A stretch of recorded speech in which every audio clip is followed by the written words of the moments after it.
Shalom, shalom, Makim. Brother Kamal Mahar here, back at it again. First thing first, I'm going to give all praise to Yahawah, Bahasham, Yahawashi, Bahasham, qadash. Double honor to the apostles and the others that learned the truth from GMS. Blessings to the Akim Adir preaching his word with whole true sincerity. Blessings to the 144,000, 1/3 entirely. The first fruits, kingdom of heaven, house of David, the Biyaf, Davidah. And shalom to you brothers out there speaking different tongues and looking at different nations, pushing the rock as well. Shalom to you brothers. So today, brothers, I want to get on these, it's going to be a great famine coming.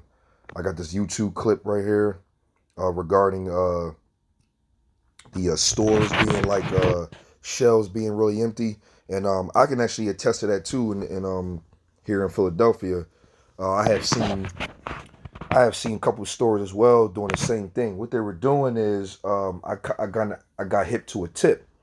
What they're doing is there's parts of the land that's claiming that in their particular cities they're not seeing shortages.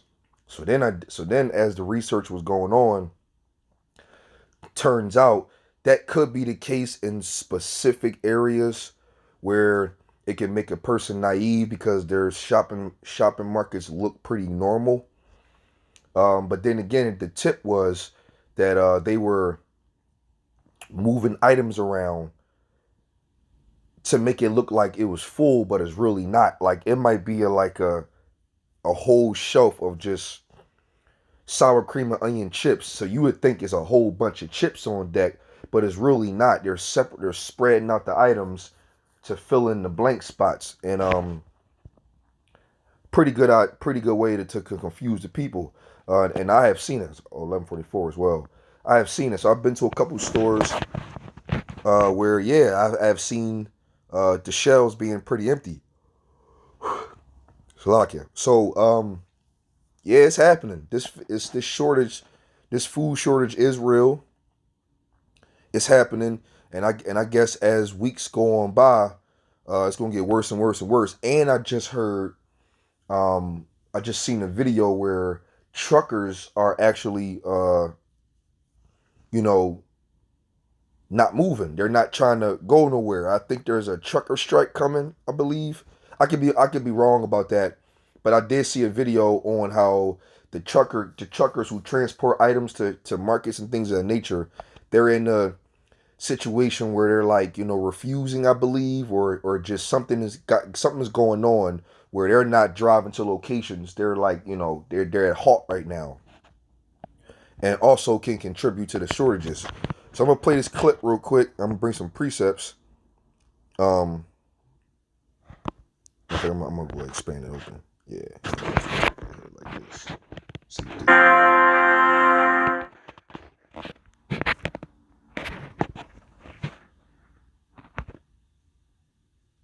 So like that was okay. So.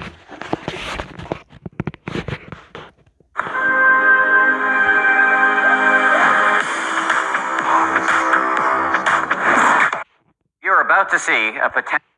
The empty shelves are everywhere. It's a problem across the USA, and people are venting on social media. This is the meat case at a store in Virginia. Nothing. This is the empty freezer at a Dollar General in Oklahoma. He asked the manager if there was a problem with the refrigeration. She said no, that they just haven't had any shipments in over 3 weeks. The COVID crisis continues to have an impact on the stuff we love so much, even our favorite snacks. The shelves are often empty due to an increased demand for comfort food combined with shipping and manufacturing delays. There's lack of people working, so you can't get the product into the stores. There's a lack of being able to actually get the materials to make the product. And once it gets there, there's high demand and very little supply. In short supply these days are bread, chicken, dog food, and even bottled water. Is this all you have right now? This is all we have right now, yes. Wow. And when you run out, you won't have bottled water? We won't have bottled water. The shortages are extending to car parts. I have a client with a Ford Explorer that we've been waiting for a part now for 2.5 months. At Nathan Gruber's auto repair shop in Manhattan, there's a long wait for parts. Most parts are made in China. which takes a lot longer for the shipment to come in from China right now. The shortage is even extending to toys. There is a toy shortage coming. While the shelves may be fully stocked now, restocking is going to be a nightmare because of delayed deliveries. Best advice? What I'm telling parents when it comes to Christmas is to get your toys now.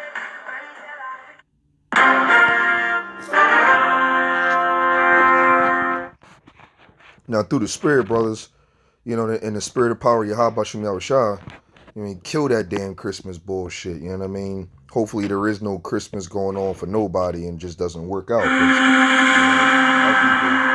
Our people are dwell all in that, and they're pretty much like, you know, sucked into it. You know what I mean? So kill that noise or whatever. Lord willing, there will be no Christmas. You know, but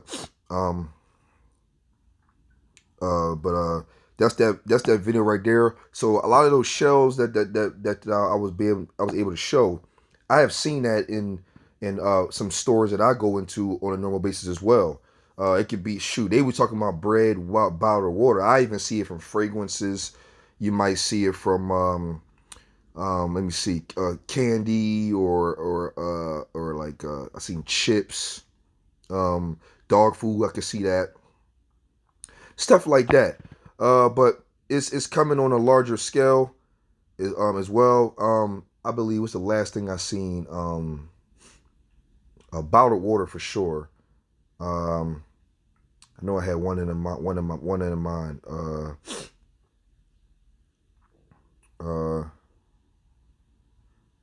Fragrances. It'll come to my mind or whatever. But what's going on is definitely happening.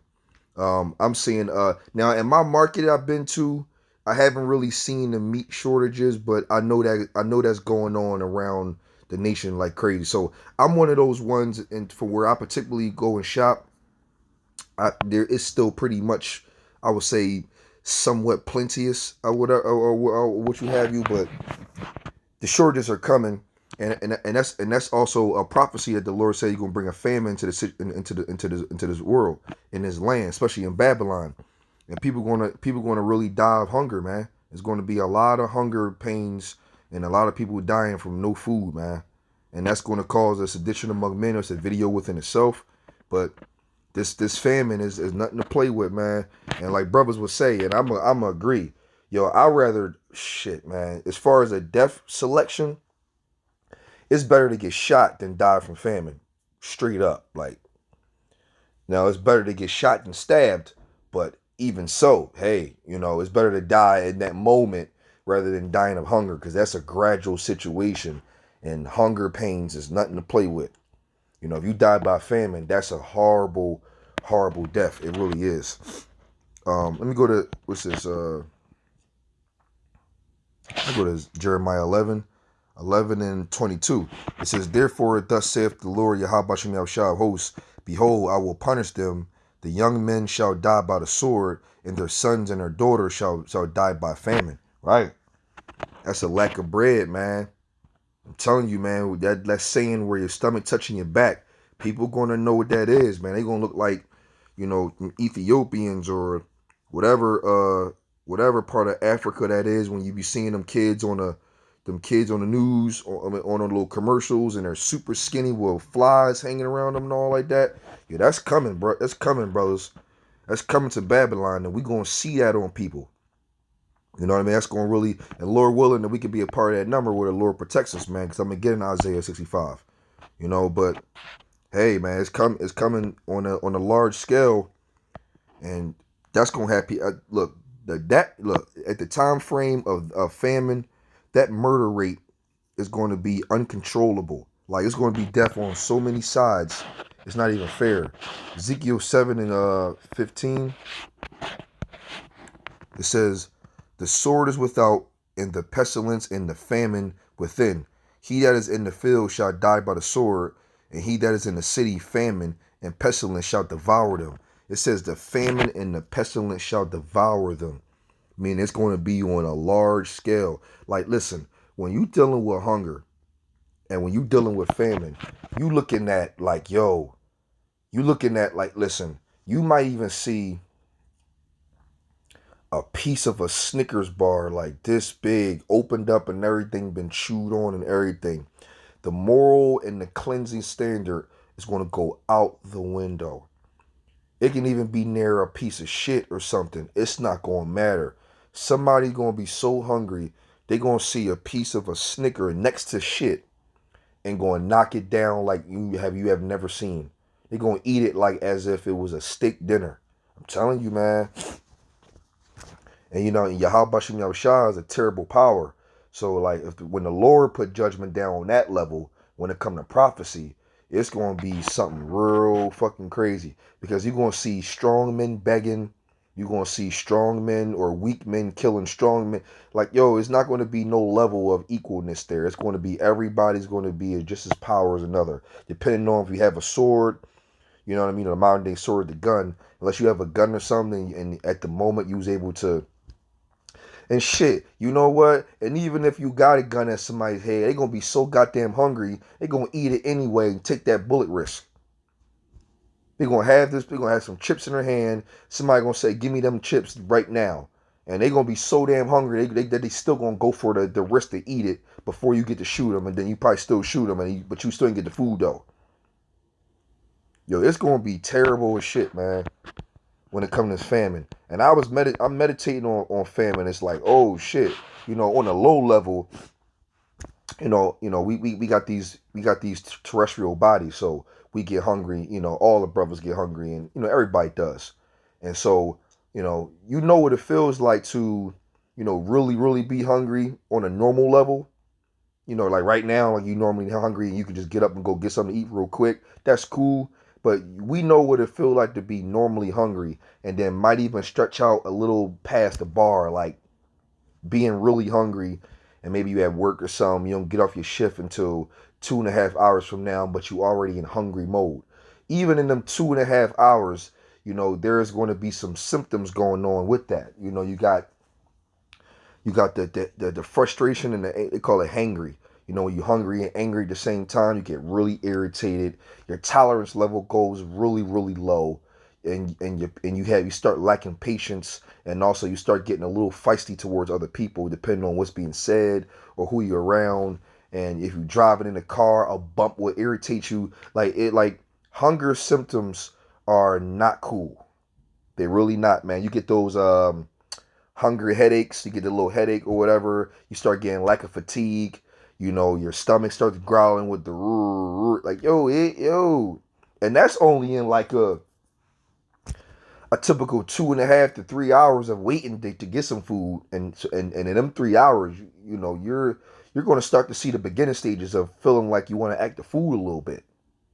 Whew. Shit is not good.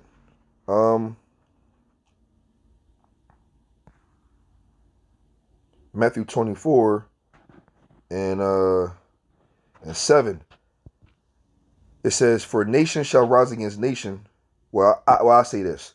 I'll start at 20. I'll start at 5. "For many shall come in my name, saying, I am the Mashiach, and shall deceive many." And it says, "And you shall hear wars and rumors of wars. See that you be not troubled, for all these things must come to pass, but the end is not yet. For nation shall rise against nation, kingdom against kingdom, and there shall be famines and pestilence and earthquakes in diverse places. All these are the beginning of sorrows." See that? So listen, it's going to be real, real bad. But this is why we're supposed to be doing this, though.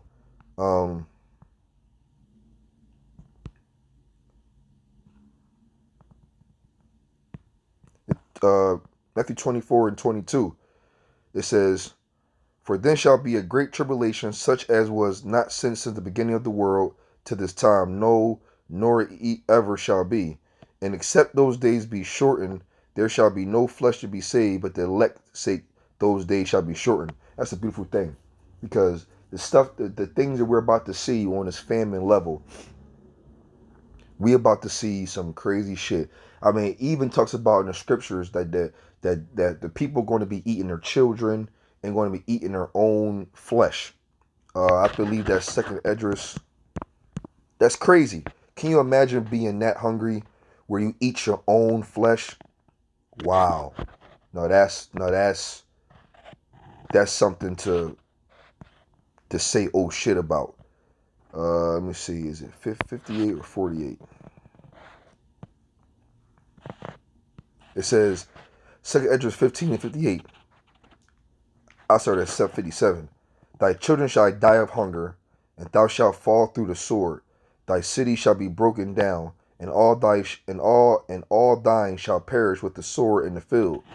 They that be in the mountains shall die of hunger, and eat their own flesh, and drink their own blood, for very hunger of bread and thirst of water. Damn. You see that? I'm going to read that again. It says, they that be in the mountains shall die of hunger, and eat their own flesh, and drink their own blood, for very hunger of bread and thirst of water. That's crazy. That's crazy. Like, that's, can you imagine being not hungry when you take a bite out of your own arm? Like, wow. See, nobody know what that is. Ain't nobody never heard of that. You know, you might see that in a movie or so, but nobody's ever thought of even trying that, let alone been that damn hungry to survive, to do that. That's just desperate for your ass. It says, 2nd Esdras 16 and 22. For many of them that dwell upon the earth shall perish of famine, and the other that escape the hunger shall the sword destroy. And you gotta look at it like this. Can you imagine being super hungry and then you die by the sword too? Like, oh man. 23. And the dead shall be cast out as dung, and there shall be no man to confront them, for the earth shall be wasted, and the city shall be cast down. Right? Yo, man, it's gonna be. Listen, these precepts, man, that I'm reading, you gotta look at it like, listen, when the Lord bring down His judgment on this level of prophecy, because it's already started, but when He bring it down on this level, yo, we gonna see some shit that we ain't never seen before. Like, I've never in my life seen, let alone 3, let alone 2. I've never seen more than 2 bodies on the ground at one time. Never did. And the scripture's talking about like hundreds of bodies just on the ground, like it ain't nothing, like just bodies everywhere on the floor, like just people dead everywhere. Like, yo, oh shit. Like, I ain't never seen that before. And that's just coming on a large scale. But see, you know what? There's a reason for why this famine is going down like this, especially for the so-called Negroes, Latinos, and the Native Indians. You know, 2/3 of our people got to be cut off, and famine is one of them. But the reasoning is for this. I can go to Proverbs, the 1st chapter, but I'm gonna go to the point in Isaiah 65. Start at it says Isaiah 65 and 12. It says, therefore will I number you to the sword, and you shall all bow down to the slaughter. Because when I called, you did not answer. When I spake, you did not hear. But did evil before my eyes, and did choose that therein wherein I delighted not. And this is the point.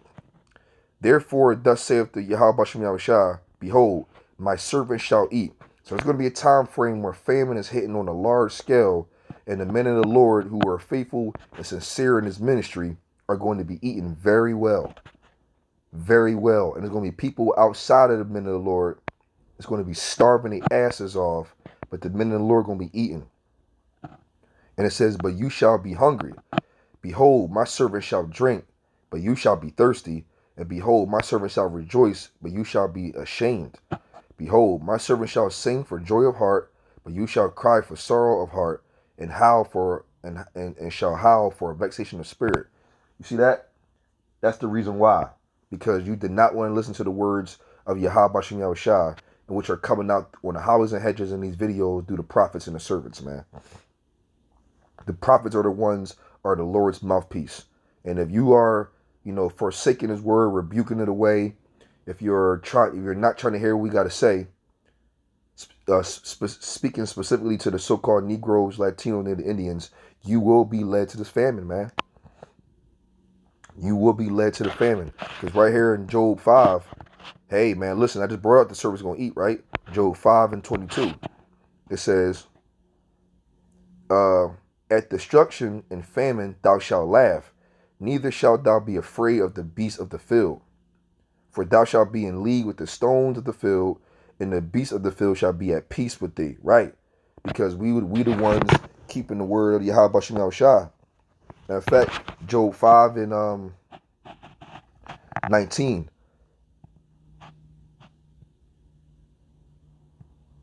Uh, 19. He shall deliver thee in 6 troubles. Yeah, in 7 there shall no evil touch thee. In famine he shall redeem thee from death, and in war from the power of the sword. Right? And read it again. Thou shalt be hid from the scourge of the tongue, neither shalt be afraid of destruction when it cometh. At destruction and famine thou shalt laugh, neither shalt thou be afraid of the beasts of the field. You see what I'm saying?